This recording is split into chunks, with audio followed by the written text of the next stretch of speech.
आज हम भगत सिंह की उस मशहूर नज़्म पर एक नज़र डालेंगे जो उन्होंने अपने भाई को लिखी थी।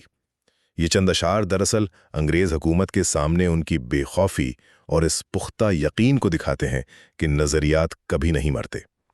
तो पहली बात, नज़्म का आगाज़ ही एक चैलेंज से होता है। वो कहते हैं, उन्हें ये फ़िक्र है हरदम नया तर्ज़ जफ़ा क्या है, हमें ये शौक़ है देखें सितम की इंतहा क्या है। मतलब तुम जुल्म के नए तरीक़े यानी तर्ज़ जफ़ा सोचते रहो, हमें तो ये देखना है कि तुम जुल्म की आखिरी हद यानी सितम की इंतहा कहाँ तक ले जा सकते हो। दूसरी बात, वो सिर्फ जालिमों को ही नहीं बल्कि किस्मत को भी ललकार रहे हैं।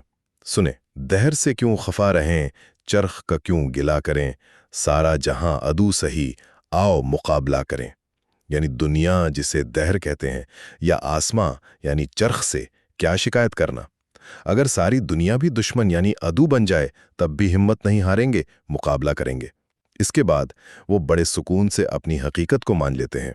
कहते हैं, कोई दम का मेहमा हूं ए अहले महफिल, चिराग सहर हूं बुझा चाहता हूं। आप सोचें, वो खुद को सुबह का वो चिराग सहर कह रहे हैं जो सूरज निकलते ही बुझ जाता है।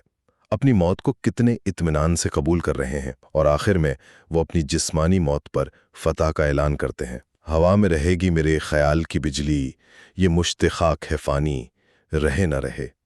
यानी ये जिस्म जो मिट्टी की एक मुट्ठी मुश्त खाक जैसा है, ये तो ख़त्म हो जाएगा, लेकिन मेरे इनकलाबी ख्यालात हमेशा जिंदा रहेंगे। तो खुलासा ये है कि भगत सिंह का पैगाम बिल्कुल साफ था। जिस्म फ़ानी है लेकिन नज़रियात और इनकलाब की सोच हमेशा जिंदा रहती है।